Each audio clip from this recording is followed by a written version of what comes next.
Hello, कैसे हैं आप लोग। मैं बता दूं, मैं भी बहुत अच्छा हूं। तो मैं जेपी सर मैं आज आप लोगों के साथ डिस्कस करूंगा एक बहुत ही एक इम्पॉर्टेंट चैप्टर जिसका नाम है फाइनल अकाउंट। तो ये फाइनल अकाउंट के अंदर में तीन टॉपिक आता है। ट्रेडिंग अकाउंट, दूसरा हो गया प्रॉफिट एंड लॉस अकाउंट, और नंबर 3 हो गया बैलेंस शीट। तो आप चाहे हाई सेकेंडरी फर्स्ट ईयर का स्टूडेंट हो, चाहे आप हाई सेकेंडरी सेकेंड ईयर का स्टूडेंट हो, चाहे आप बीकॉम के स्टूडेंट हो, तो ये जो चैप्टर है बहुत ही इंपॉर्टेंट चैप्टर है आप लोगों के लिए। और ये एग्जाम में श्योर 8 मार्क्स का आते ही आता है। और जो बीकॉम के स्टूडेंट हैं उनके लिए तो ये कब 10 to 12 मार्क्स या 14 मार्क्स का भी कभी कभी देता है। तो ये जो है बहुत ही इंपॉर्टेंट है आप लोग के लिए। और with in the 10 to 15 minutes मैं आप लोग को ये चैप्टर पूरा अच्छे से रिवाइज कर दूंगा, जिससे कि आप लोग एग्जाम में जाके बहुत ही अच्छा से आप लोग कर सकेंगे। तो आप अगर मेरे चैनल पर नए हैं तो ज़रूर से मेरे चैनल को सब्सक्राइब कर लेना, क्योंकि एग्ज़ाम के टाइम पे और ऐसे भी आप लोग को ये चैनल बहुत ही हेल्प देगा आप लोग को, आप लोग के पढ़ाई में, आप लोग का एग्ज़ाम का प्रिपरेशन में। क्योंकि यहाँ पे मैं जो भी एग्ज़ाम रिलेटेड इम्पॉर्टेंट टॉपिक हो, चाहे एग्ज़ाम के टाइम पे इम्पॉर्टेंट क्वेश्चन हो, तो मैं अपने चैनल के थ्रू आप लोग को टाइम टू टाइम हेल्प करते रहता हूँ। तो ये जो चैनल है आप लोग को अपना एडुकेशन में कंप्लीट करने में बहुत ही हेल्प करने वाला है। तो आप लोग ज़रूर से मेरे चैनल को सब्सक्राइब करना और वीडियो को लाइक करना, और अच्छा लगे तो अपने फ्रेंडों में शेयर करना। तो चलिए हम लोग स्टार्ट कर लेते हैं। तो सबसे पहले हम लोग स्टार्ट करते हैं ट्रेडिंग अकाउंट। तो ट्रेडिंग अकाउंट हम लोग क्यों बनाते हैं? तो ट्रेडिंग अकाउंट हम लोग प्रिपेयर करता है ये जानने के लिए कि ड्यूरिंग द ईयर हम लोग का बिजनेस में ग्रोस प्रॉफिट कितना हुआ। तो ग्रोस प्रॉफिट क्या होता है कि हम लोग गुड्स को परचेज करके जो सेल कर रहे हैं, मतलब बाय परचेजिंग एंड सेलिंग, उसमें हम लोग को कितना प्रॉफिट हो रहा है। मतलब इन शॉर्ट अगर कहा जाए तो जो हम लोग का बिजनेस का जो मेन कोर एक्टिविटी है, उससे हम लोग कितना प्रॉफिट अर्न कर रहे हैं। तो ये जानने के लिए हम लोग क्या करता है, ट्रेडिंग अकाउंट बनाते हैं, और उससे हम लोग को मिलता है ग्रोस प्रॉफिट। तो ट्रेडिंग अकाउंट कैसे बनता है? तो सबसे पहले हम लोग लेंगे ओपनिंग स्टॉक, उसके बाद में नेक्स्ट हम लोग लिखेंगे परचेजेज ड्यूरिंग देयर, जितने हम लोग ने परचेज किया उसको लिखेंगे, और उसमें से परचेज रिटर्न या उसका दूसरा नाम है रिटर्न आउटवर्ड, उसको हम लोग माइनस कर देंगे। और कभी कभी क्या होता है कि क्वेश्चन में दिया जाता है गुड्स टेकन बाय ओनर या प्रोप्राइटर फॉर पर्सनल यूज, तो उसको भी हम लोग क्या करेंगे, माइनस कर देंगे। तो माइनस करने के बाद में क्या होगा कि ये आपको निकल के आ जाएगा नेट परचेज। तो फिर से मैं एक बार बोल देता हूँ कि सबसे पहले लिखेंगे परचेज, उसमें से हम लोग परचेज रिटर्न माइनस कर देंगे। परचेज रिटर्न का दूसरा नाम क्या है, रिटर्न आउटवर्ड। कभी कभी परचेज रिटर्न दिया हुआ रहता है, कभी कभी परचेज रिटर्न ना देके रिटर्न आउटवर्ड बोला जाता है। तो जो भी हो, पर इसको हम लोग माइनस कर देंगे। और गुड्स टेकन बाय प्रोप्राइटर अगर है पर्सनल यूज के लिए, तो उसको भी हम लोग माइनस कर देंगे। तो ये गुड्स टेकन बाय प्रोप्राइटर क्या होता है कि कभी कभी क्वेश्चन में दिया हुआ रहता है, पर ये परचेज रिटर्न और रिटर्न आउटवर्ड तो क्वेश्चन में रहता ही रहता है। तो इसको हम लोग क्या करेंगे, परचेज से माइनस कर देंगे। उसके बाद में क्या होता है कि ट्रेडिंग अकाउंट में हम लोग जितना भी हम लोग का जो एक्सपेंसेस जो होता है डायरेक्ट नेचर का एक्सपेंसेस क्या होता है, जो हम लोग का बाइंग और मैन्युफैक्चरिंग एक्सपेंसेस जो होता है, मतलब गुड्स को बनाने में या उसको मैन्युफैक्चर करने में जो एक्सपेंसेस होता है, उसको हम लोग बोलते हैं डायरेक्ट एक्सपेंसेस। और जितना भी डायरेक्ट एक्सपेंसेस है वो सबको हम लोग क्या करते हैं, ट्रेडिंग अकाउंट के डेबिट में हम लोग लिखते हैं। तो डायरेक्ट एक्सपेंसेस कौन कौन सा ट्रेडिंग अकाउंट में आता है, तो चलिए हम लोग देखते हैं। तो सबसे पहले तो आएगा वेजेस, उसके बाद में वेजेस एंड सैलरीज, कभी कभी दोनों एक साथ में दे दिया रहता है, वेजेस एंड सैलरीज, तो उसको भी हम लोग कहाँ पे लिखेंगे, ट्रेडिंग अकाउंट में लिखेंगे। उसके बाद में नेक्स्ट आ गया आपका कैरेज और अब्लिक कैरेज इनवर्ड, उसके बाद में कोल गैस एंड वाटर, उसके बाद में फैक्ट्री इंश्योरेंस, उसके बाद में मोटिव पावर, उसके बाद फैक्ट्री लाइटिंग, उसके बाद फैक्ट्री रेंट, फ्रेट अब्लिक cartage, octroi duty, import duty, clearing charges, manufacturing expenses, custom duty, royalty on production, उसके बाद में dock charges, packing charges. Direct packing charges हो गया, जो गुड्स को बनाने के बाद हम लोग उसको पैकिंग करते हैं हम लोग, तो वो भी यहाँ पे आएगा।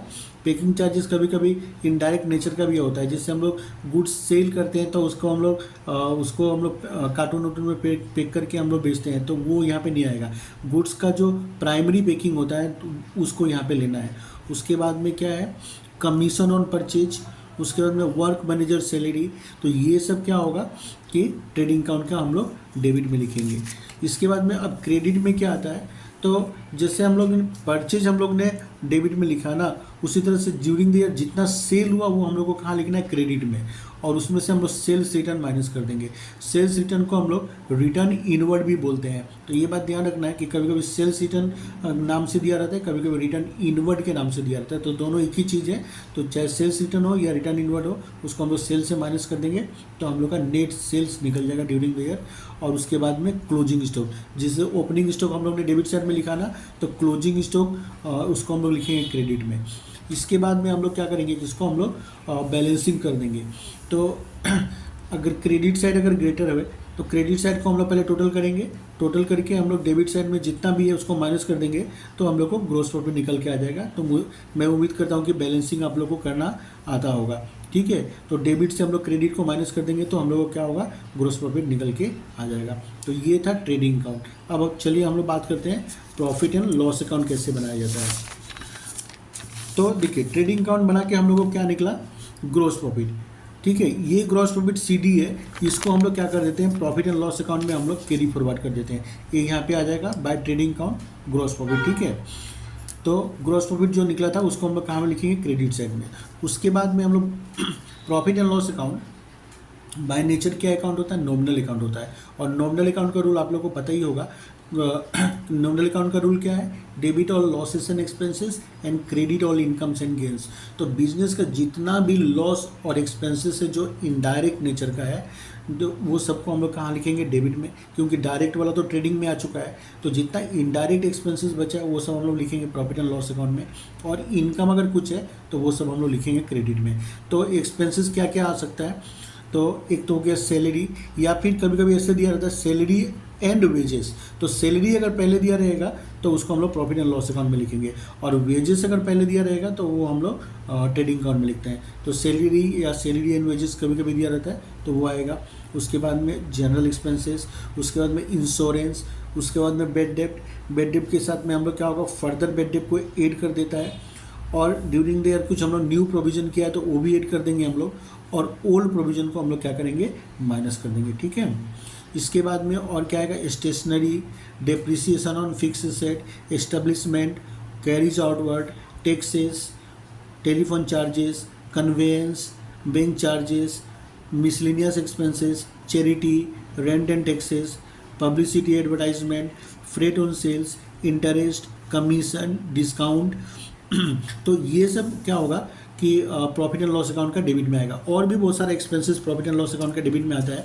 पर मैंने क्या किया कि पिछले 8-10 साल के जो क्वेश्चन पेपर में जो जो टॉपिक वो लोग ने दिया था सब मैंने यहाँ पे लिखा है। जो जो कॉमन मैंने जनरली एग्जाम में पूछा जाता है और रहता है ट्रायल बैलेंस के अंदर में, तो मैंने क्या हुआ कि वो सभी टॉपिक जो कॉमन है वो सब मैंने यहाँ पे लिखा है। ऐसे इसके अलावा और भी बहुत सारा टॉपिक है वो भी आ सकते हैं, आप लोग अपना बुक में रेफ़र कर सकते हैं। इसके बाद में नेक्स्ट क्रेडिट साइड में हम लोग क्या लिखेंगे, इनकम। तो इसमें क्या आएगा, सन्डी receipts, commission, interest, discount, rent receipt, interest on investment और बेड डेट रिकवर्ड। तो इनकम जितना है वो सब हम लोग क्रेडिट में लिखेंगे, और जितना भी एक्सपेंसेस है वो सब कहाँ पे आएगा, डेबिट में। और फिर बाद में हम लोग क्या होगा, इसको हम लोग क्रेडिट साइड का हम लोग टोटल करेंगे। पहले जनरली क्रेडिट साइड ही बड़ा होता है, पर ज़रूरी नहीं है, डेबिट साइड भी बड़ा हो सकता है।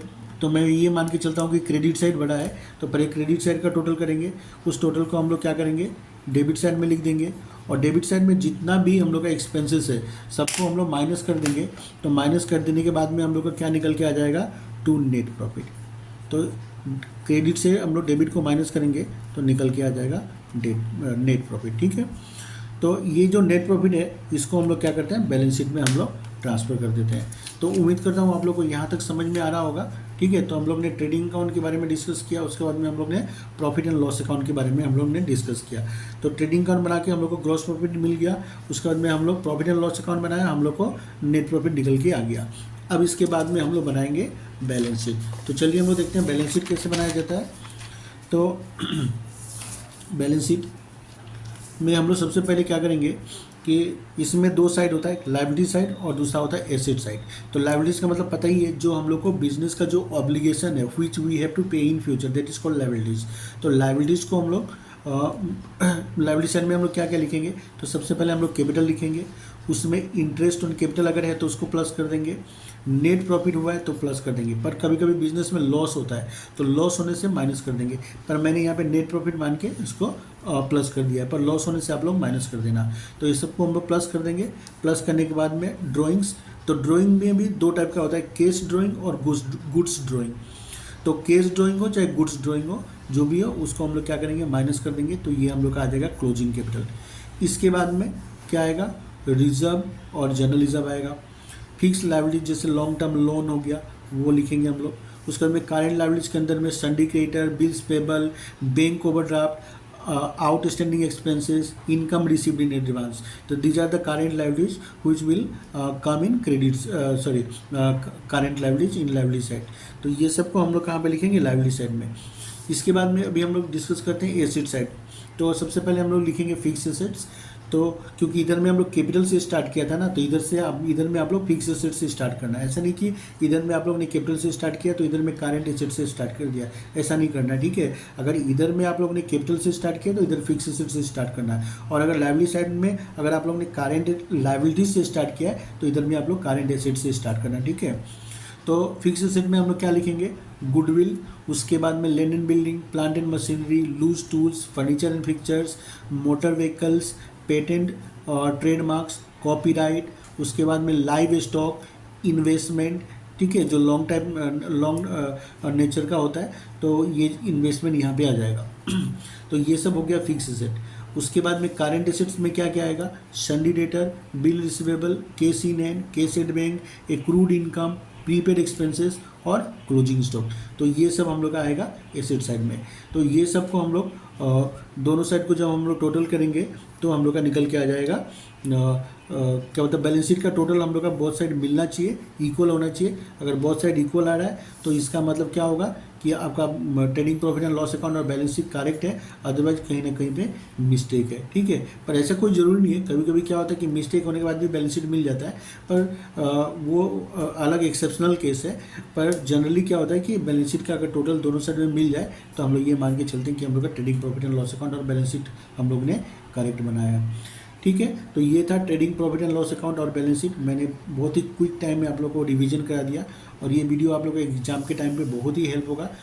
तो विद इन 10 to 12 मिनट्स में आप लोग पूरा फाइनल अकाउंट का आप लोग का रिवीजन हो जाएगा। और सबसे बड़ा बात है कि मैंने इस यहाँ पे वो सब चीज़ को ही आइटम को मैंने यहाँ पे डाला है जो जनरली कॉमन है और एग्ज़ाम में पूछा जाता है, ठीक है। तो मुझे लगता है कि ये वीडियो आप लोग को ज़रूर आप लोग को हेल्प करेगा एग्ज़ाम के टाइम पे। अगर आप लोग को अच्छा लगे तो इसको लाइक करना, अपने फ्रेंड में सर्कल में शेयर करना और मेरे चैनल को आप लोग ज़रूर सब्सक्राइब करना, क्योंकि एग्ज़ाम के टाइम पे आपको ये बहुत ही हेल्प करने वाला है, ठीक है। तो मिलते हैं हम लोग नेक्स्ट वीडियो में, तब तक के लिए बाय बाय।